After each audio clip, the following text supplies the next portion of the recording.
Hello everybody and welcome to the platform. This quick video is going to talk about a couple certain things and that's about it. The idea here is remembering things loosely. The idea here is loosely about remembering things. We'll talk about a few different theories, and none of this is scientifically verified. This is all just theory. But the interesting thing is we carry out our everyday with theories. We really do. Think about it. You go about your day, and what you are actually doing from your day-to-day life has very little value compared to what you hold in your mind, which is really, really powerful. Because if you thought about what you actually did, then you would probably go mad with how mundane your life really is, what you're executing on a day-to-day basis.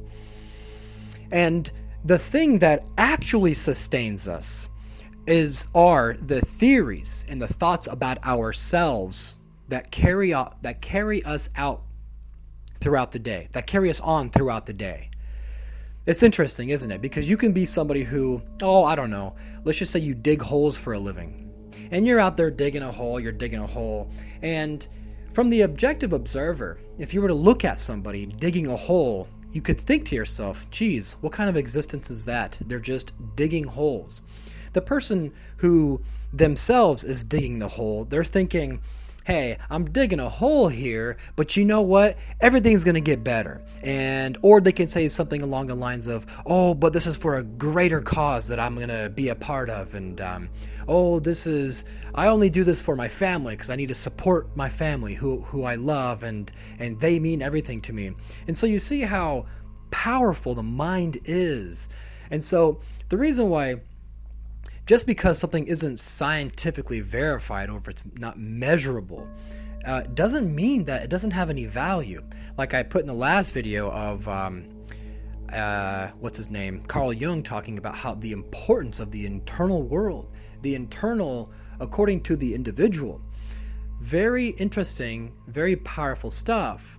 And so it has to be true. You have to just focus on your life for a second, and you'll see that your thoughts, your image that you hold of yourself, let's just say in the future, let's just say the image of you hold of yourself right now, it may not be visible to the objective observer, somebody who's driving down the street and they see you. They don't know what's going on in your mind, but they just look at your works, they look at your actions, and they say, this is just a nobody, or they're not doing anything. And so the important thing here is the value we set on the ideology, which is a topic that can be discussed in great detail, but that's not so much what I want to take a few minutes and talk about here. The idea behind these images you see on this whiteboard here is that every symbol has a representation, every picture here. And so that's fascinating because you could look right now at this and this. This is actually goes together. You could make nothing out of that. Or you could sit there and conjure up all kinds of ideas, but you actually don't really know the meaning behind this. You don't know what the creator's intention was behind this, or the meaning they put behind it. It's just, to the untrained eye, it's simply just scribble. And this actually is a fantastic method of remembering your thoughts, how you interpret the world, what you think about the world, your ideologies, your theories. And this is very, very, very, very important, because this is the stuff, your ideologies, your beliefs. This is the stuff that is dictating your life. And if you don't believe it, then that's irrelevant, because it's true. It's so true. This is the stuff that makes you do and think the way you do.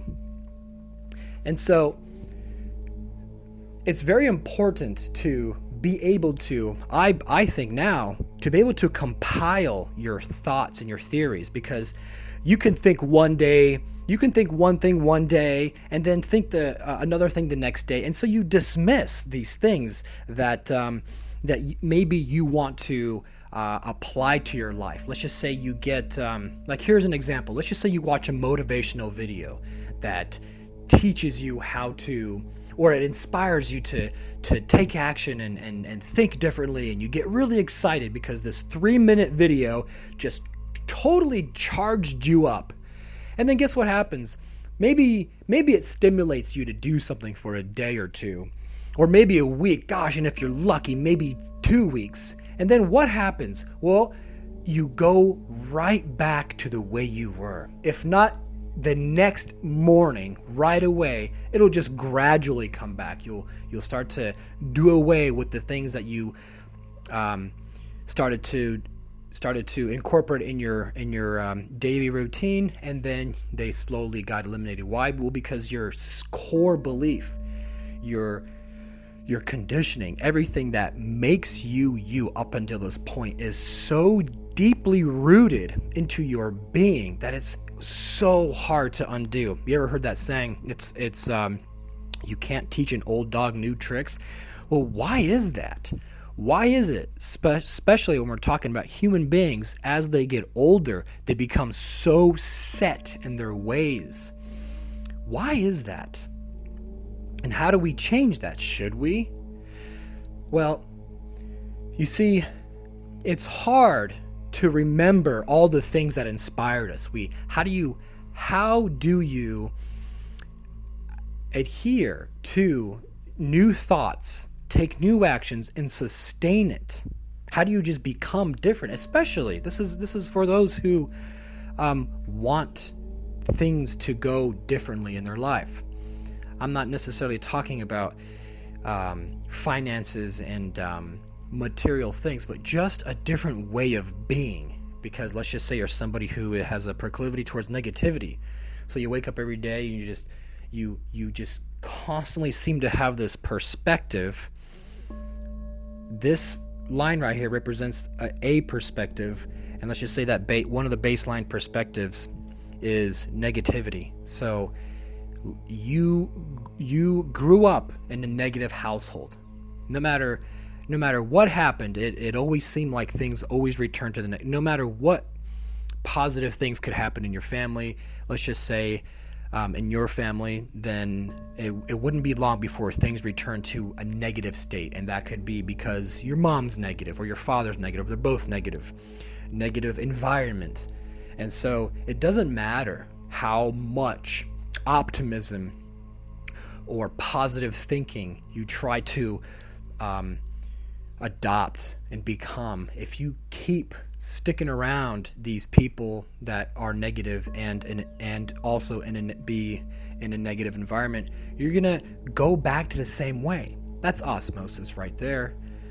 But the idea here is, okay, let's just say I do want to adopt a new way of thinking or a new theory or ideology to at least live by for a little while, to at least try it out. So the concept is being able to reference pictures and understand the meaning behind them. And so I have some examples here. These are just my own personal images that I gave meaning to. This right here, I can look at and say, okay, I understand what that means. I know when I look at that, I adopt this feeling of perspective, or a feeling and also a perspective. So it's emotional as well as cognitive. You see, so the idea here is to draw it up on a board. This is why people have those things called what are those things called? The vision boards. So there's this new thing that came out some years ago. I mean, I would say it was popularized publicly probably in the last 2 to 3 decades.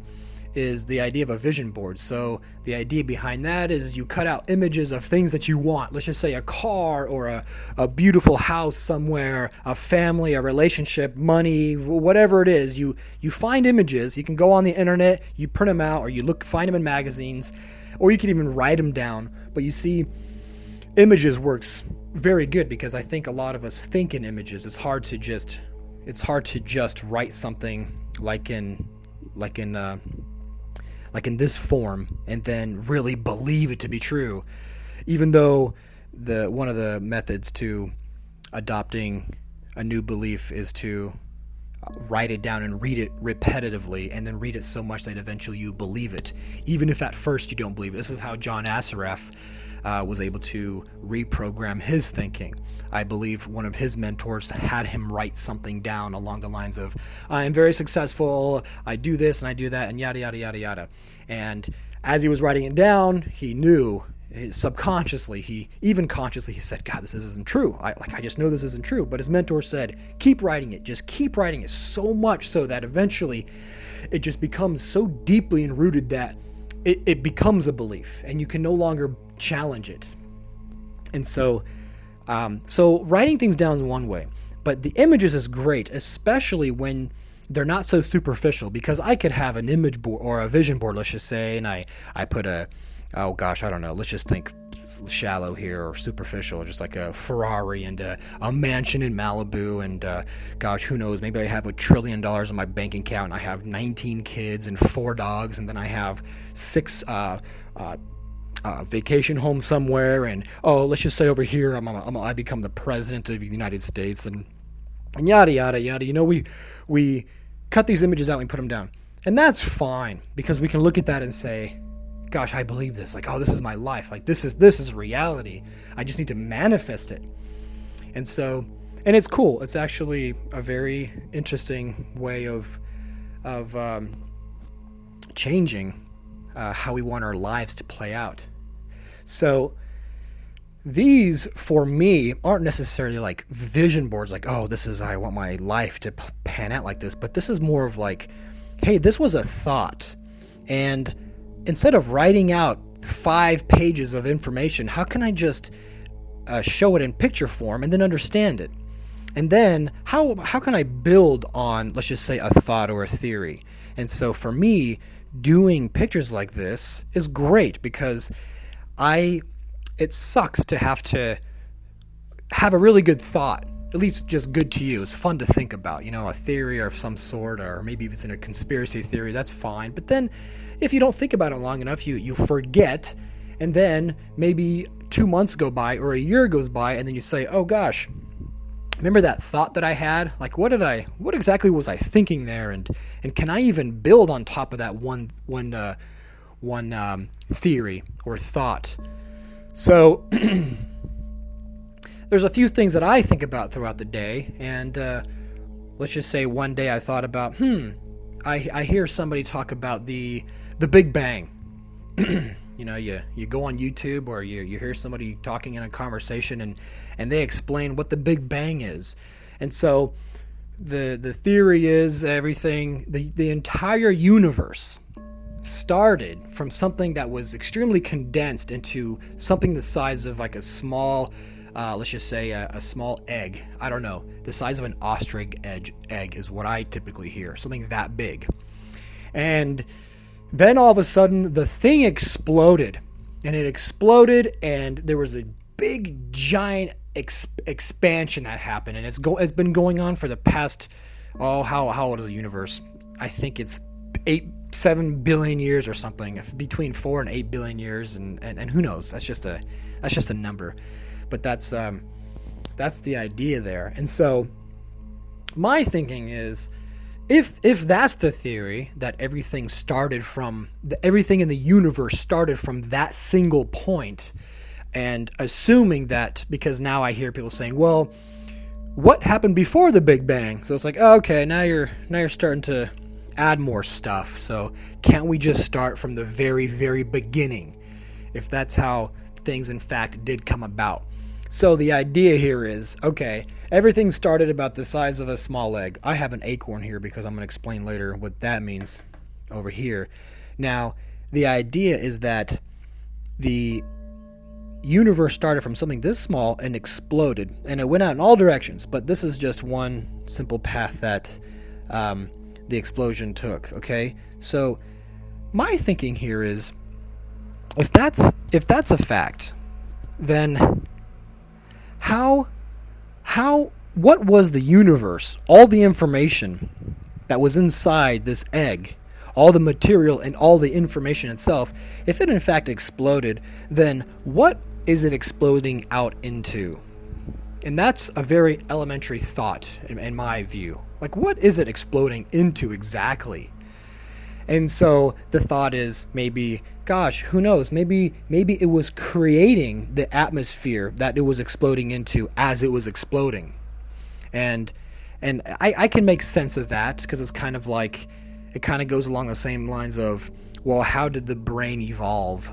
You know, you first did not start with the brain the way it is. You started with a very simple single-cell organism.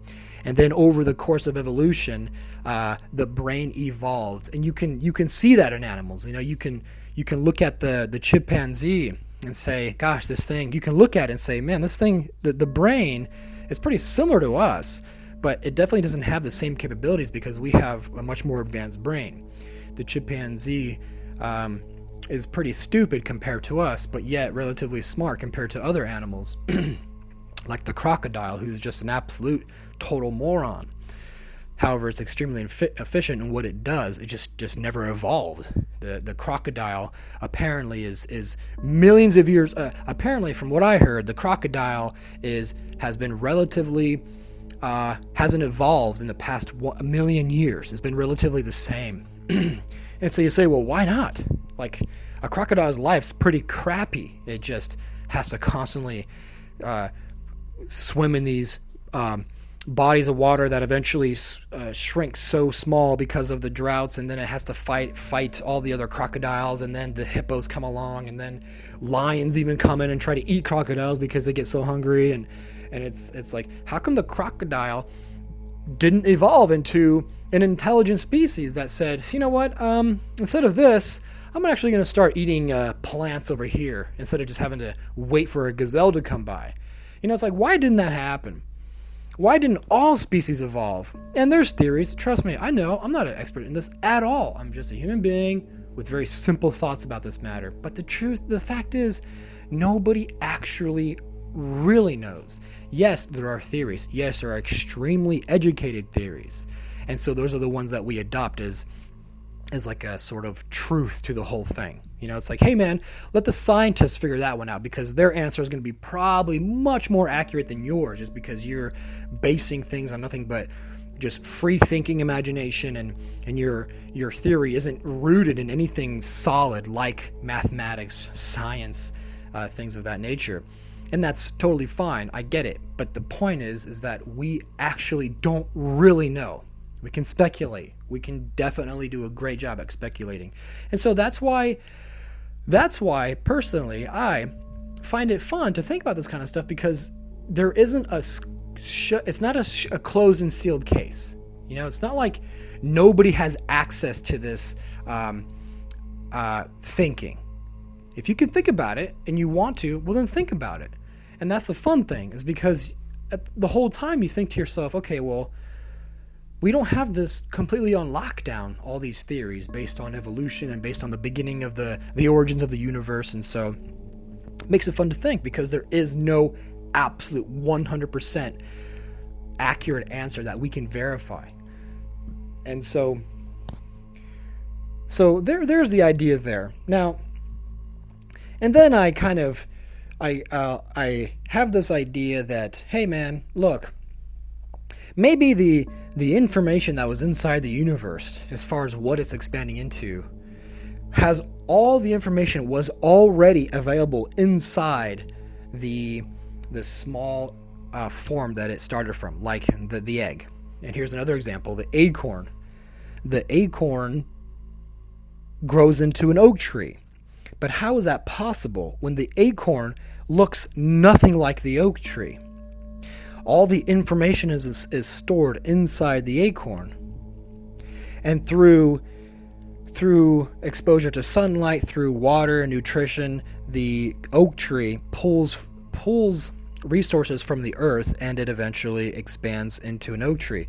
Even though it required the nutrition, and it required water, it required sunlight, the information for this to be able to happen already existed inside the acorn. And I have a picture of a hard drive here, and Santos Bonacci, who's a conspiracy theorist type, but he's very knowledgeable, interesting guy. Check him out if you're into that stuff. Talks a lot about the Egyptian culture and talks about how everything relates to astrology, and it's interesting stuff. And so he mentioned the other day, I was watching one of his videos, that the hard drive can be completely cleared of information. It can have nothing in it. Then you can take the same hard drive and completely load it with a bunch of information. It can have an entire library of encyclopedias. It could have pictures. It could have videos. It can have all kinds of information. Now, this hard drive, compared to the hard drive that has nothing on it, weighs no different. It doesn't get any heavier. It doesn't change form. Like the brain. You see, the brain can have no information, yet it can have a bunch of information. You can talk to somebody who's extremely knowledgeable in a particular field, or many fields. They can tell you all about the universe. They can tell you all about Earth. They can tell you about all the places they traveled, culture. They can tell you about mathematics and science. They can tell you all kinds of stories, and then share all kinds of theories. And then a person who's just an absolute idiot with the same body and same brain size, they don't weigh any different. And so that's what's interesting. It's information, how things already exist. And so the point I'm trying to make with that is the hard drive already has within it the capability to receive information. It just codes things. It just takes things, and the things that it receives has a code to it. And so this is kind of like thinking the same way as the acorn, how maybe the acorn has no information in it, or it has a bunch of information in it that allows it to grow to be an oak tree. And same as the Big Bang, the small little oblong shape that the universe came from could have had no information, or it has all the information in it to expand the universe. And so that brought me to draw this little picture here. And so what does that mean? Well, this correlates to the hard drive. Hard drive has no information in it or a lot of information in it, but the potential is there. That's why you have like a 1 gigabyte hard drive or a 1 terabyte hard drive. So the potential already exists. You can increase the potential of a hard drive, but let's not go that far. I just want to talk just about a hard drive that is either empty or full. The empty hard drive has the potential to receive information. And so this made me think about the human being and our human mind. Now, this is where I start to separate from evolution, because I believe that the human potential, our human potential, already, all our potential already existed from day one. That's my thinking. I think that the human 10,000 years ago had the same exact potential as the human that you'll see 5,000 years from now. And I remember listening to a talk about a scientist who actually went to some of the most remote places on the planet and discovered some very isolated tribes. And they would take a young girl from that tribe, and they would give her I think either they transported her with, of course, the tribe's permission. I don't know what the deal was, but they inevitably exposed her to the same kind of knowledge as somebody going to a very prestigious university. And the abilities that this young girl had, she actually didn't fall behind in classes. She did just as well as the other classmates, and even excelled in certain areas of study than others. And that's an interesting point, because it says to me, look, the girl in the tribe already had the potential within her, even though she was never exposed to higher education, different ways of thinking, different views, perspectives. Remember, perspectives. Your perspective is either enabling you or it's destroying you. It's just perspective. It's your brain was empty, just like the hard drive when you get it brand new. But because of your culture, because of your brainwashing as a child, you adopted these perspectives. Let's just say they were all negative. And so you end up being very restricted by these preconditions. And so this is why, I wonder why we stress so much as human beings. We stress so much now. There's so much pressure on us. We're exposed to so much information. We are constantly bombarded by news. We're constantly bombarded by entertainment. It is in our pockets. Our cell phone is extremely powerful. It is the entire universe inside a device that you can just turn on and start watching stuff and start receiving information. And it is absolutely mind-boggling how bombarded we are compared to somebody who wakes up in the middle of nowhere on some farm and just goes out and plows a field, or lives in a cave and just all they do is go out, and their focus of the day is just to grab a meal for the evening. And so that is just constantly a fascinating subject, and I wonder how true or untrue this is. I mean, really, do you think that a person living years and years ago had the same potential as we do now? And do we now have the same potential as what we will, quote unquote, evolve into and become 5,000 years from now? What is it? What will we be 5,000 years ago or 5,000 years from now? And what will have made us become that? And I think Bruce Lipton has it right. It's just awareness.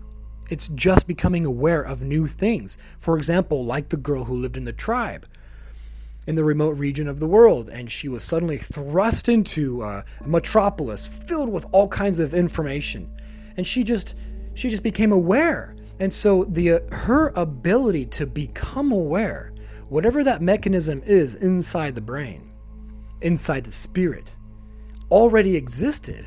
It's just it was activated. That's it. It was activated. She was able to download new information and change perspectives willingly. I think that's why they say you can't teach an old dog new tricks, because an old dog is unwilling to change perspective, primarily out of fear of the unknown. When you look at somebody, and you can look at old Bob, who's 92 years old, and old Bob wakes up every morning and he makes his bed the same exact way, and he goes and grabs the same mug to make that same exact coffee. And then Bob gets up and he grabs the paper off the porch and he sits on the porch for an hour, and then after an hour he'll run down to the town square and sit down on the bench and talk to the same three guys, and they'll have the same exact conversation as they've been having for the past 30 years. Nobody changes. Everybody just gets older, and everybody's thoughts and beliefs stays exactly the same. Now, this isn't trying to say, hey, change your belief in your God or your what you rooted your faith in, but it's more so of adopting the ability to expand your awareness. That's really it. Or not it's not like you adopt it, you just let it thrive.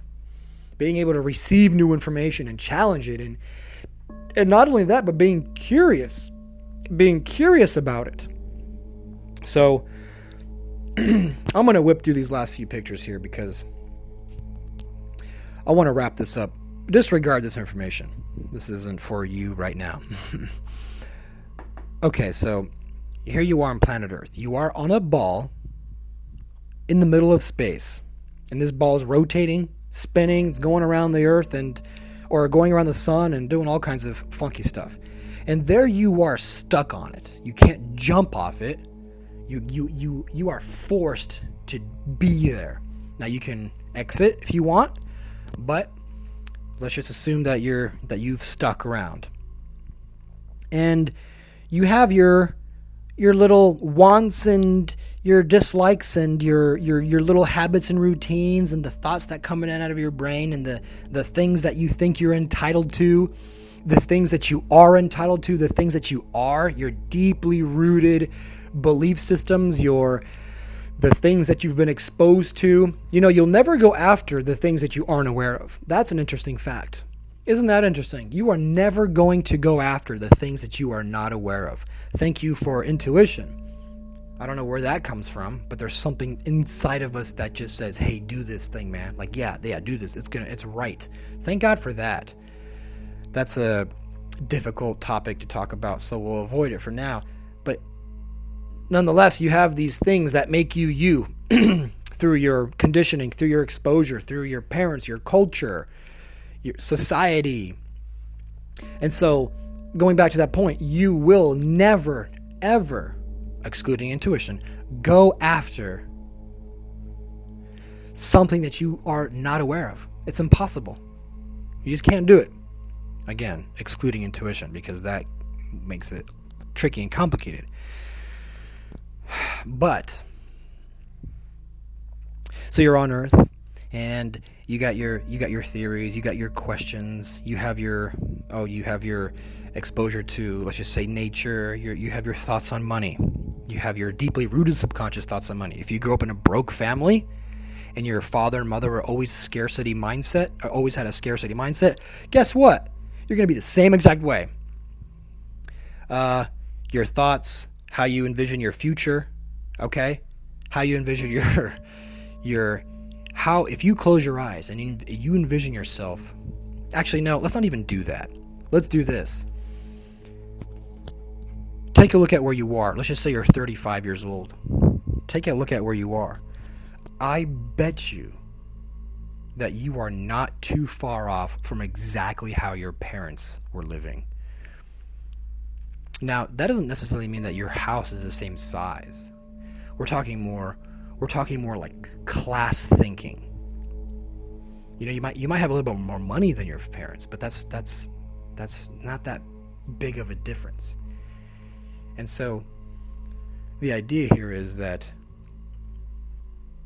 you're completely affected by all these things that were a part of your upbringing. Exposure, culture, parents, of course, societal expectations and whatnot. And so the thought is here, once you experience life for long enough, you have all these things. This is your neural network right here. These are all your thoughts that connect. This is where your thinking has traveled, all the different places or the lack thereof. And it makes up what you are. I don't like the whole idea of who you are, because then we get into ideologies. But what are you really at the core? Like, what do you believe about yourself? What do you think on a day-to-day basis? And more importantly, what are the deeply rooted connections in your brain that make you who you are? I'm talking about the things that you cannot battle. Even though you try to, you can be completely wrapped up in a startup, or let's just say you're working on Wall Street, New York, because gosh, your dad worked on Wall Street and your mom worked on Wall Street, and everybody your dad's affiliated with, they all work on Wall Street, and you always grew up in an environment where that's all they ever talked about was everything to do with money. And so you grow up and you now live in a fancy penthouse overlooking Central Park in Manhattan, and you're sitting there all excited because maybe you're thinking to yourself, gosh, look at me, I'm on top of the world. And but that's no surprise. That's exactly what you were supposed to become, says conditioning, says years of brainwashing. And brainwashing, I mean just adopting the same exact habits and thinking of your parents and your environment. So big deal. And you can take any kind of person in any kind of situation. And so the most interesting ones are the ones who break free, right? Those are the ones who are super celebrated. The ones who grew up in poverty and they faced nothing but hell every single day, and there was no hope for them in the world, and they were just doomed to a life of absolute misery and poverty and just hell and negative thinking and inability to develop their mental performance. And so they just stayed in this rut, and every single day is just a absolute miserable, bland existence. But they break free. And so that's interesting. But here's the thing. You got your neural network here, your brain. This is apparently, according to the fantastic 3D animations we constantly see of how the brain works. This isn't, but when you go on the internet and you type in, or you watch how your neural circuits work, it's always such a beautiful 3D rendering. It's like, is that how it really looks? Is that how it really looks? Or is that just a depiction? And so here's your brain, and here's your brain. Here you are on Earth, and this is all your thoughts that you have. And so how do you change this? This is what this picture means, is how do you bring things back to the most basic, simple level, so that you're not so inundated with all the junk that you've downloaded over the years. And that's where I'm going to stop. But that's the idea. And so if there's anything you take away from this video, it's do this for yourself. Draw up pictures. Think of something. Have a theory. Have a thought. And the fun thing is the best way to go about this is, what do you really think about something? Like if I were to ask you, hey, what do you think? How do you think the universe started? Like, what do you really, really believe? What feels right to you? What's your theory? And then draw it up in a picture. And if you're like, well, I don't care about how the universe started, well, then ask yourself, what do I care about? What do I seriously care about? That's interesting. Start to put the focus on yourself. Look at yourself objectively and say, gosh, what actually motivates me every day? Is it money? Is it status? Is it becoming who I want to be? I would say that's primarily what a lot of people are, or especially young people. They have this idea of what they are going to become. And so it's the image that they hold in their mind of their future self that sustains them. Again, that's like going back to the guy who's just digging a hole in the field. Or let's just say somebody is a waitress at a crappy little diner, and they have to serve food to people. And these people are greasy, and the food's greasy. And it's like, well, what sustains that person? How about the idea of how their life is going to soon change because of XYZ happening, or them taking XYZ action? And so that person doesn't look at the empirical, measurable evidence of their life and lets that dictate their emotions. Sometimes it does get to them, or whoever. Let's just say just plug and play, man. All different kinds of things that people do on a day-to-day basis. Let's just say it's just work-related, because that's the easiest, because we can all relate to that. It's like, what do you do? I wake up every day and I feed people at a truck stop at a crappy little diner. How long have you been doing that for? Well, I'm going on 3 years. Okay, what's your plan? Well, I'm going to save up enough money, and I'm going to start this business, or I'm going to save up enough money and I'm going to go to this place and get an education. And I'm going to take that education, I'm going to apply it, and I'm going to do work that I really love. Well, what do you really love? Oh gosh, I've always wanted to be an archaeologist, or I wanted to be a painter, a musician. Okay, great. Like, you got an aim. You have a goal, and here you are working at a diner. And then you go back 5 years later. Hey, I noticed you're still working here. What gives, man? Oh, life. Maybe I got pregnant, or I couldn't stop doing drugs, or we don't have to always be so negative. Maybe, and this is actually the most right answer, which is routine, man. Like, it's my culture. It's like my mom and my grandma and my dad, they were all servers at a diner. It's like, that's what I'm most familiar with. That's my culture. That's my conditioning. I'm always around that. And not only am I around the diner culture, I'm around everything that neighborhood that I live in encompasses. Whatever that is. And so you can't get away. I can't remember who it was, but this person became a successful whatever. And what was the one thing they did? They left their hometown. They just got out. I mentioned this before on the platform. Billy Bob Thornton has a cool story. He's an actor. Whether he's happy or not, I actually personally think he's a miserable guy because he can't let go of whatever hellish situation he grew up in. That's like the thing you always identify with, like the thing you can never get away from. And so I know he left his crappy, nasty, miserable little hometown with his brother. They moved to LA and they just dished it out.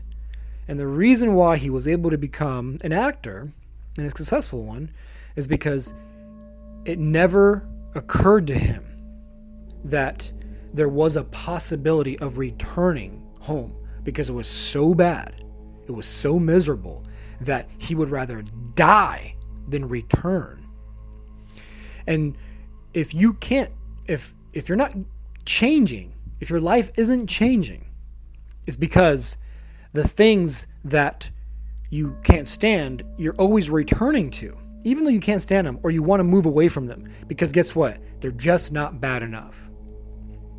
And so there's either, hey, make it so awful that you can't go back, burn the place down, or adopt some mode of thinking and belief that makes it so that you never return back to the things that make your life miserable or not pleasant. Again, it doesn't have to be so awful, but guess what? The people who typically have the worst experiences are the ones who reach out as far as they possibly can. Take Oprah Winfrey. Black, grew up in a time where there was all sorts of racism, even though we still have it today, but it was heavy. There was was she black, raped when she was young, had a kid when she was young. I think she had an abortion, or I think it was a stillborn child. I can't remember. And so you look back on that, and she was ugly. I mean, she even admits it. I'm not trying to make fun of her. I'm just saying she wasn't particularly an attractive woman. So she had everything working against her. Everything working against wanting to stay where she was. And then you get the person who grows up in an okay neighborhood, they got cool parents, not too bad, good, put food on the table. Sure, they didn't have much education. Sure, they weren't disciplined enough, or maybe they had a bunch of education. Maybe they grew up in a super affluent town, and they had great parents. They were super educated and really motivated them to excel. But maybe that person didn't want to. Maybe they thought, "Gosh, can I just go on a sailing trip for 3 years? Like, can I do that?" Well, no, you got to get an education, man. What are you going to do when you get back? How are you going to pay your bills? How are you going to be able to be with your family and not feel like a total loser? Look at your sister. Look at your brother. I mean, they're going to Harvard University and they're going to become very successful people. What are you doing trying to gallivant the world and become what do you want to become, an explorer? Who are you, Columbus? Get on back here and go to college and shut your mouth. That way, when we have family gatherings, we can all be proud of you, not look down on you, because you need to sustain what we've built here. And so then that person becomes an alcoholic drug addict. I mean, jeez, it's just crazy. It's just crazy. And again, it's not to look at everything from a morose perspective. I'm just saying, if you are that kind of person who is very excited about becoming aware of new thinking and trying new things, and don't feel as if you need to please everybody or everybody in your family, then there's things out there. And so one of them is perspective. It's like awareness. Anyway, sorry I babbled on for a while, but it's hard not to. Now, last thing, this is really fun stuff, and I think this is how you can build thoughts upon thoughts. Because if you just think things and never write them down, you typically forget, especially if you're one trying to get to new ways of thinking for yourself. Like, it's like, how can I change the way I look at things? And you have to be able to adopt some kind of way of thinking. It has to be backed by a theory. You have to believe it and then remember it and apply it. Make it part of your daily routine. Your thinking. You have to think about it constantly. And then you can build on things. And so that's the end of that. That's the end of this platform recording. Thanks for watching, and sorry if I bored you.